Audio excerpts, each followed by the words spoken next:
People's Democratic Party in Kwara State has criticized Governor Abdulrahman Abdulrazak's response to the recent bandit attack on Boro and Nuku communities in Kayama local government area, describing it as cosmetic and devoid of concrete reassurance for victims. In a statement issued in Ilorin on Wednesday, the party's State Publicity Secretary, Olusegun Adewara, faulted the government's reaction to the attack, which left at least 10 residents dead. Later on Tuesday night, assailants struck the Boro and Nuku communities, killing residents and setting several houses ablaze, forcing many villagers to flee. Condemning the attack, the PDP described it as gruesome, despicable, inhuman, and callous, noting that the former Student Union president of a tertiary institution in the state was among those killed. The opposition party said the incident once again exposed what it described as a failure of the state government to effectively tackle insecurity. According to the PDP, Kwara State required far more than propaganda photo ops and hollow sympathy messages to confront insurgency and banditry. Adewara said the governor's official communication and the incident was merely cosmetic and completely lacking in hope or concrete reassurance for the wounded victims and the devastated community. Bandits have attacked a community in Faskari local government area of Katsina State, leaving several persons dead, houses, shops and vehicles destroyed, and many rendered homeless. The incident took place in the Doma community, Tafoki area of the local government area at about 4:30 p.m. on Tuesday. The bandits, armed with weapons including AK-47 rifles, invaded the community 5 months after a peace agreement. According to the chairman of Faskari local government area, Sirajul Daudawa, the incident was a suspected reprisal attack. Meanwhile, the Commissioner of Police, Katsina State Bello Shehu, condemned the attack and also directed the deployment of additional resources to expedite the investigation and arrest the perpetrators. He commiserated with the families and friends of the victims of the deadly bandit attacks. The Kogi state government has announced a temporary closure of schools across the state, citing preventable measures based on credible intelligence to safeguard pupils, students, and teachers. In a message to members, Chairman of the National Association of Proprietors of Private Schools, Kogi State Chapter, Ruben Jimo, announced that the state government has moved the midterm break forward, said that the break will now serve as an emergency lockdown effective until February 16, 2026. While speaking to newsmen in Lokoja, the State Commissioner for Information and Communications, Kingsley Farnwell, said the decision was made out of responsibility, not panic, emphasizing that the government chose to act proactively rather than wait for avoidable incidents. According to the Commissioner, Governor Usman Ododo has directed all relevant agencies to deploy the necessary measures to ensure schools resume academic activities as soon as it is safe, minimizing disruption to the state's academic calendar. Farnwell also commended the security agencies for their timely and actionable intelligence, noting that the cooperation demonstrates the effectiveness of Kogi's security architecture. He reassured the public that the government is fully on top of a situation with security agencies working round the clock to identify, locate, and decisively deal with criminal hideouts. Despite the seeming delay in the passage of the amended Electoral Act currently before the National Assembly, the Independent National Electoral Commission (INEC) has assured of its readiness for the 2027 general election. INEC Chairman Professor Joash Amopita disclosed on Wednesday in Abuja at a meeting with civil society organizations that it has finalized work on the election timetable and schedule of activities. But he noted that INEC has made its submissions to the National Assembly. Amopita considered that some items in the schedule of activities could be impacted by the time the lawmakers pass the Electoral Act. However, said for now, the Commission has no choice than to rely on the subsistent Act for its activities. Next is business news.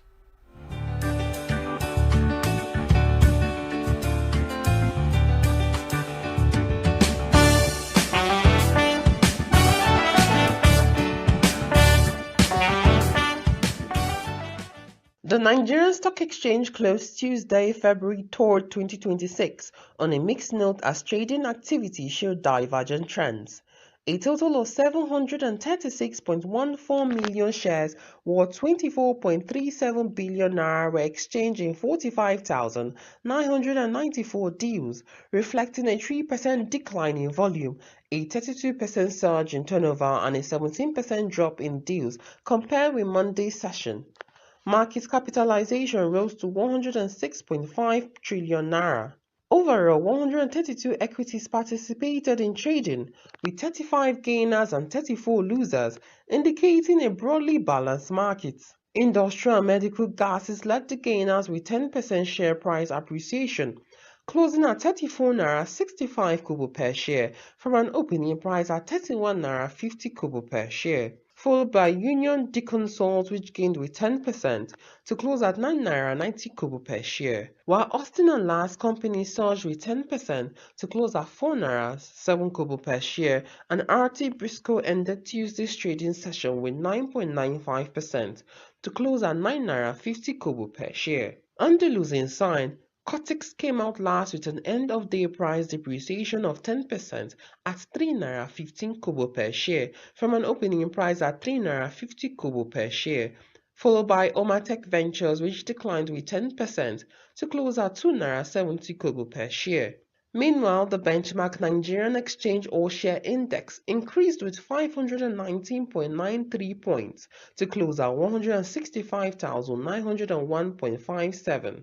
However, the naira traded largely stable across the official and parallel foreign exchange markets on Tuesday, February 3rd, 2026, extending the calm momentum seen at the start of the month. At the Nigerian foreign exchange market, the naira exchanged at around 1,395 naira to 1,400 naira per US dollar, with intraday quotes clustering near 1,397 naira to 1,398 naira, reflecting steady liquidity and continued support from the Central Bank of Nigeria. In the parallel market, the currency traded firmer but still stable, exchanging between 1,470 naira and 1,485 naira per dollar in major centers such as Lagos, Abuja, and Kano, maintaining a wide but relatively unchanged spread over the official rate. This is business news in Global News. Chimeze Zadima reporting for Signaturetv News.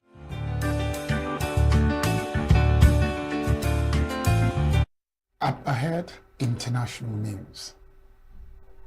A U.S. aircraft carrier shot down an Iranian drone that aggressively approached the ship in the Arabian Sea on Tuesday, hours before two gunboats operated by Iran's Islamic Revolutionary Guard Corps approached a U.S.-flagged tanker in the Strait of Hormuz and threatened to board and seize the ship, according to a U.S. military spokesman. The two incidents occurred days before U.S. and Iranian officials are due to meet on Friday for diplomatic negotiations meant to avert a military clash. In the first incident on Tuesday, U.S. forces shot down an Iranian drone as the unmanned aircraft aggressively approached the USS Abraham Lincoln aircraft carrier, which was transmitting the Arabian Sea about 500 miles from Iran's southern coast, said Captain Tim Hawkins, a U.S. Central Command spokesman. State-affiliated Tasnim news agency also reported on Tuesday that Iran lost contact with an IRGC drone while it was a reconnaissance, surveillance, and filming mission over international waters of the Arabian Sea. The drone had successfully transmitted its surveillance and reconnaissance footage to its operators at the IRGC command center before it was lost. Hours after the drone encounter, two Iranian gunboats approached the M&V Stena Imperative, a chemical tanker operated by Americans flying under the U.S. flag in the Strait of Hormuz, passing the ship 3 times at high speeds as an Iranian Moheja drone also flew overhead, said Hawkins. During one of their passes, the Iranians threatened via radio call that they would board and seize the tanker. The tanker was in international waters, Hawkins said. U.S. military forces operating in the area responded when they learned of the Iranian threats. The USS McFall destroyer escorted the tanker away from the sea, along with the defensive air support from the U.S. Air Force, Hawkins added. The situation de-escalated as a result. Hawkins said the Iranian behavior was an example of the Iranians' unprofessionalism and aggressive behavior that increases the risk of miscalculation for vessels operating in the area, and said their harassment in international waters won't be tolerated by the United States. The incident comes as President Donald Trump has been weighing a major strike on Iran amid discussions about limiting their nation's nuclear program and ballistic missile production. Saif al-Islam Gaddafi, the 53-year-old son of former Libyan leader Muammar Gaddafi, has been killed in an apparent assassination in his home in the city of Zintan in northwestern Libya, the head of his political team said on Tuesday. Saif al-Islam Gaddafi was once seen as the heir apparent to his dictator father, who was executed after his regime was toppled at the height of the Arab Spring protest in 2011, and had in recent years been making a play to return to politics in Libya. 4 masked assailants stormed Saif al-Islam Gaddafi's residence and disabled security cameras before fatally shooting him in a treacherous and cowardly attack, his political advisor Abdullah Othman said in a social media statement. No official confirmation has been issued by Libyan authorities, and there has been no immediate comment from the International Criminal Court (ICC), which has long sought the younger Gaddafi's arrest on charges of crimes against humanity. In a statement on Tuesday, Saif al-Islam Gaddafi's team urged the Libyan judiciary, the international community, the United Nations, and human rights organizations to launch an independent and transparent investigation to identify and prosecute those responsible. Russia's attacks on Ukraine's energy sector on Monday night, as temperatures dropped to -20 degrees Celsius, was barbaric and particularly depraved, UK Prime Minister Keir Starmer said. He made the comment after speaking to US President Donald Trump hours after Russia hit power plants and critical infrastructure in the capital, Kyiv, and elsewhere. The damage from the strikes was extensive, with more than 1,000 tower blocks in Kyiv without hitting, and a power plant in the eastern city of Kharkiv beyond repair. Residents were forced to spend the night sheltering in metro stations, with some pitching tents on the platforms to protect them from the freezing cold. The authorities have been setting up centers around Kyiv for the city's inhabitants to go to warm up. They are also importing more generators in order to cope with longer blackout periods as engineers try to repair damage. The attacks came at the end of a week-long pause that Trump had asked Russia's President Vladimir Putin to observe as a fierce cold swept Ukraine. Trump said on Tuesday that Putin had kept his word and that he would like to end the war. Top U.S. envoys are meeting negotiators from Russia and Ukraine in Abu Dhabi on Wednesday and Thursday. Indian civil aviation regulator has launched an investigation after the wingtips of 2 passenger aircraft briefly came into contact on a runway at Mumbai Airport, prompting an evacuation of passengers. The Directorate General of Civil Aviation said an Air India aircraft was awaiting departure when an Indigo plane, taxiing on a parallel route after landing, scraped the tip of its wing. The incident took place around 7:30 local time on Tuesday. The Air Indian flight was scheduled to depart from Coimbatore in southern India, while the Indigo aircraft had just arrived from Hyderabad city. Neither the airlines nor the DGCA have disclosed the number of passengers or crew on board. However, an executive of one of the airlines said on the condition of anonymity that Airbus A320 aircraft operating domestic routes in India typically carry between 150 and 186 passengers with 6 to 8 crew members. An Air India spokesperson said the aircraft sustained damage to its wingtip and that alternative arrangements were made for affected passengers. Indigo, also confirmed that all its passengers were safe and had disembarked after parking, adding that an injury was underway.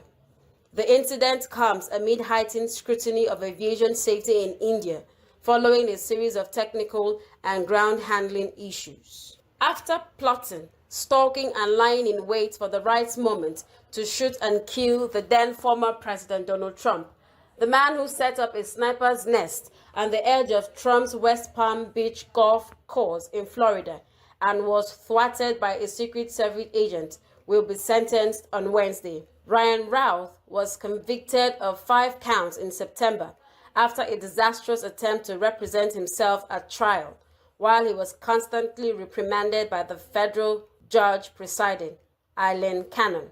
Cannon will be tasked with determining Routh's sentence for the convicted charges, which include attempted assassination of a major presidential candidate. Routh is expected to argue in court on Wednesday against prosecutors' attempts to add a terrorism enhancement to increase his sentence. Routh said his client's comments on Wednesday will be unusual and likely will only be partially about the case. Prosecutors are asking Cannon to impose a life sentence. And that's it on the foreign scene. Let's turn our attention now to sport news. Ahead of the decisive final round of the FIFA Under-20 Women's World Cup qualifier, the Senegal Under-20 women's team arrived in Nigeria on Wednesday to face the Falconets. The young Lioness departed Dakar on Tuesday en route to Lagos as preparations intensify for the high-stakes encounter between both West African rivals. The first leg of the qualifier is scheduled to be held on Saturday, February 7 at the MKO Abiola Stadium, Abeokuta, where Nigeria's Falconets will look to secure a strong home advantage before the return leg. Both teams are targeting a place at the FIFA Under-20 Women's World Cup, making the tie a crucial test of ambition, preparation, and regional supremacy, with qualification on the line for the winner. Super Eagles star Ademola Lookman completed a high-profile move from Atlanta to Atletico Madrid in a deal worth €40 million. The 28-year-old forward arrives in the Spanish capital following a stellar stint in Italy, marked by individual accolades and European success. Before departing Bergamo, Lookman shared a heartfelt farewell to the Atlanta faithful, expressing gratitude for his transformative years with the club. His time in Serie A saw him rise to global prominence, securing 14th place in the 2024 Ballon d'Or rankings and winning the CAF Player of the Year award. The race to become the next head coach of the Gabon national team has intensified, with an overwhelming response from aspiring candidates across the football world. No fewer than 605 applications have reportedly been submitted to the vacant Panthers head coach position, highlighting the growing interest in leading one of Central Africa's most prominent national teams. Sources confirmed that the Gabonese Football Federation has constituted a special selection committee tasked with reviewing all applications and conducting a thorough evaluation process. The committee will shortlist qualified candidates and identify the most suitable coach to guide the Panthers into a new era. The appointment is seen as a strategic decision for Gabon's football future, with expectations high for a coach capable of rebuilding the team, developing local talent, and restoring the country's competitiveness on the continental stage. The Confederation of Africa Football (CAF) is set to conduct the quarter-final draw for the 2025/2026 CAF Champions League and Confederation Cup on February 19. According to information gathered, the draw, which will also outline the full route to the finals for both competitions, is likely to take place on either February 19 or 20 as CAF works to align its congested calendar. The African Football Governing Body is currently racing against time to conclude all club competitions before June, a move aimed at creating sufficient room for national teams to shift focus to preparations for the upcoming FIFA World Cup qualifiers and international engagements. The quarter-final will determine the match-ups, potential semi-final pairings, and the path to the finals in both continental tournaments, setting the stage for the decisive phase of Africa's elite club competitions. Further details on the venue and format of the draw are expected to be communicated by CAF in the coming days. In tennis, Nigeria's table tennis icon Aruna Quadri has slipped from his long-held position as Africa's highest-ranked player in the latest International Table Tennis Federation (ITTF) World Rankings released on Tuesday. Quadri dropped one place to 34th globally with 875 ranking points, allowing Egypt's Omar Assar to reclaim the continental #1 position after climbing to 33rd with 976 points.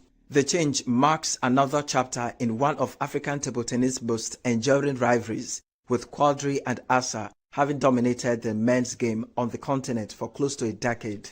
Quadri, celebrated for his powerful forehand and fearless attacking style, has been a consistent standard-bearer for Nigeria at major international competitions, including multiple ITTF World Cup appearances and Olympic Games. However, a run of mixed results on the World Tour in recent months has affected his ranking, opening the door for Assar's return to the top.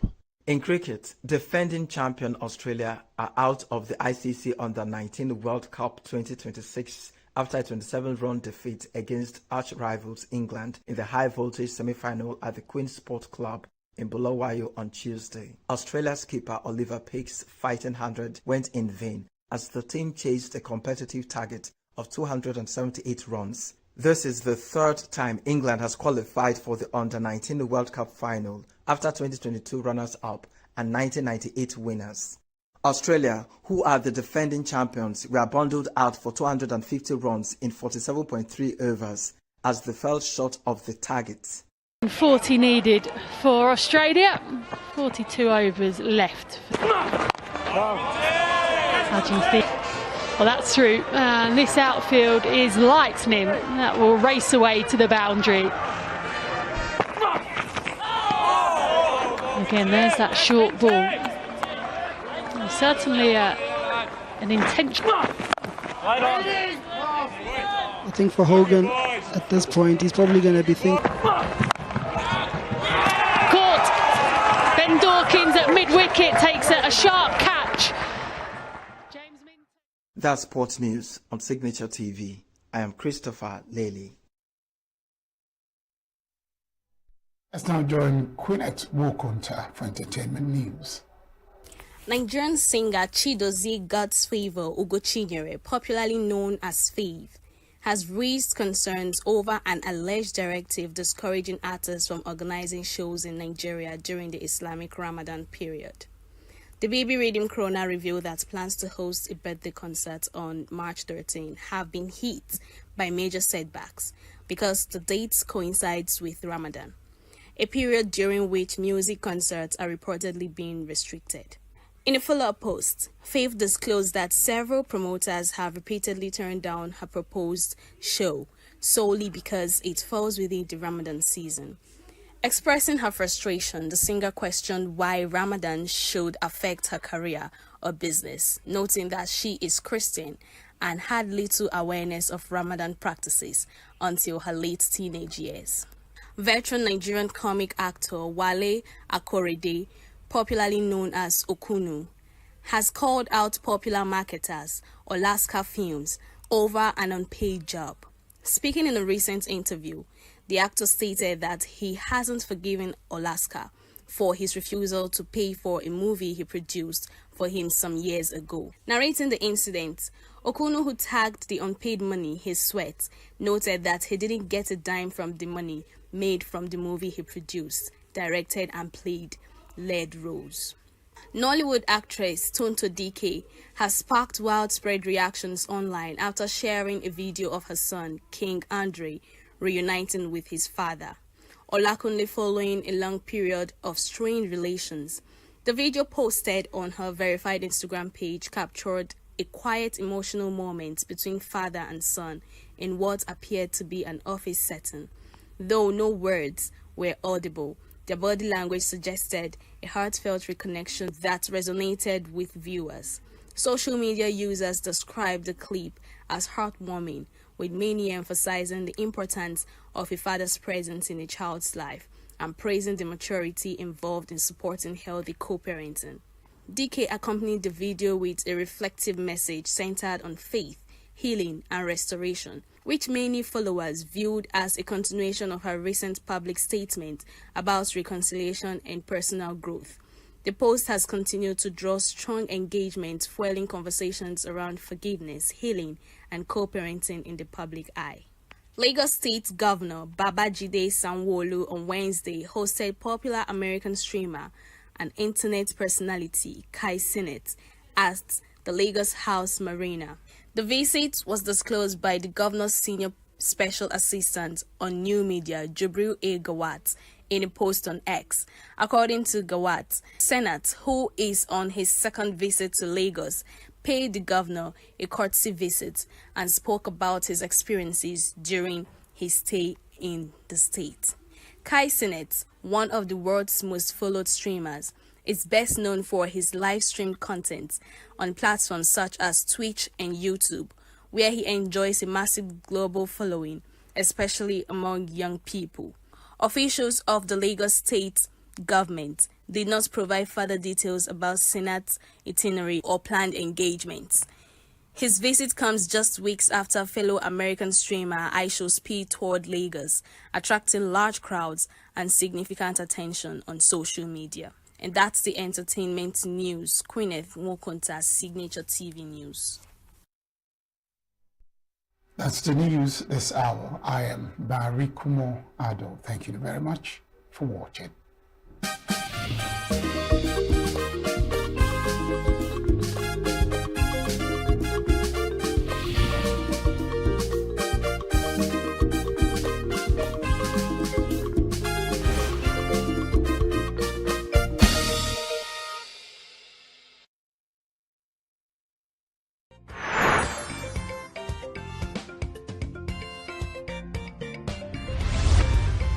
Signaturetv, news in your pocket.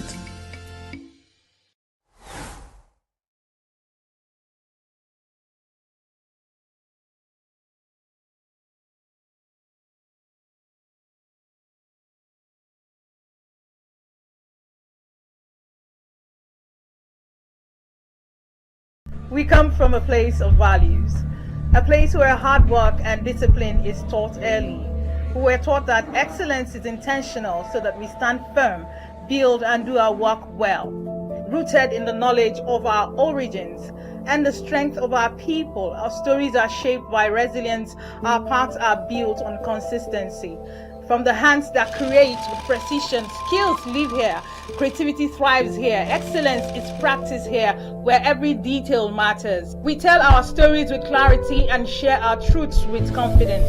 We build influence with intention. Our voices reflect who we are and carry our identity. We build a strong foundation in the dignity of honest work, pride in showing up every day, strength in consistency, respect for the process, and strong value in our efforts. This is who we are. Rooted in service to humanity, guided by compassion, driven by responsibility beyond self, committed to life and purposeful in every action we take. It is not just a conversation, it is representation, it is preparation, it is intention made visible. And it is history taking shape from the dream team. We can do it. February 14th, 2026. International Conference Center, ICC. This is bigger than one person. This is about all of us. You are invited.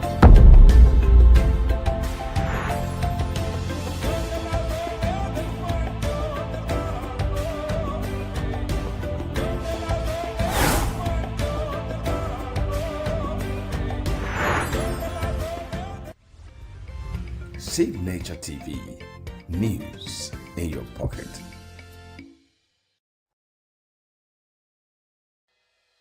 Health is more than a diagnosis. It's your lifestyle, your choices, and your future. Join us on Inside Health, your weekly deep dive into the stories, science, and solutions shaping your well-being. From expert interviews to real-life journeys of healing and hope, we cover it all. One of the complications of cancer management or treatment is they have some of them, at one point in time, you see them having anemia.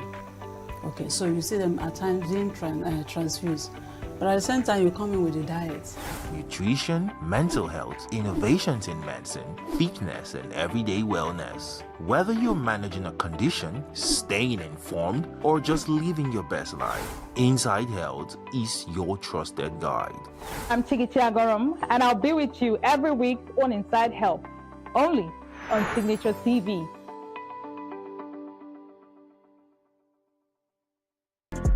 Get plugged into the heartbeat of entertainment on The Hub, your ultimate show on e-vibes. From trending stories and social media drama to top charting music, must-watch movies and exciting moments from the world of arts, we've got it all. Join us for unmissable conversations with your favorite entertainment personalities, plus fun segments every week. I should try harder, so... Okay, I don't know that one. Outfit of the day. Oh, I don't do that. That's some Gen Z stuff. Oh, now you say it's a Gen Z stuff.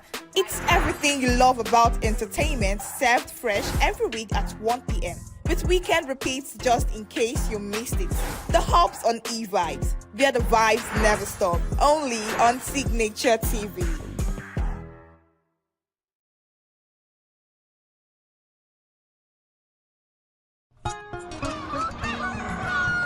New every morning on Signaturetv. We open the day for you with needed energy every day on Signaturetv.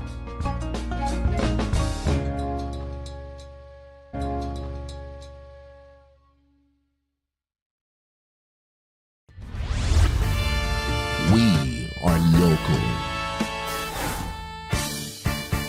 International communities observing Right, the main market is in chaos. People are... We are national. Those in support of this motion as amended, say aye. Aye. We have taken it by default. We are international. Israeli airstrikes. Donald Trump left us the worst unemployment.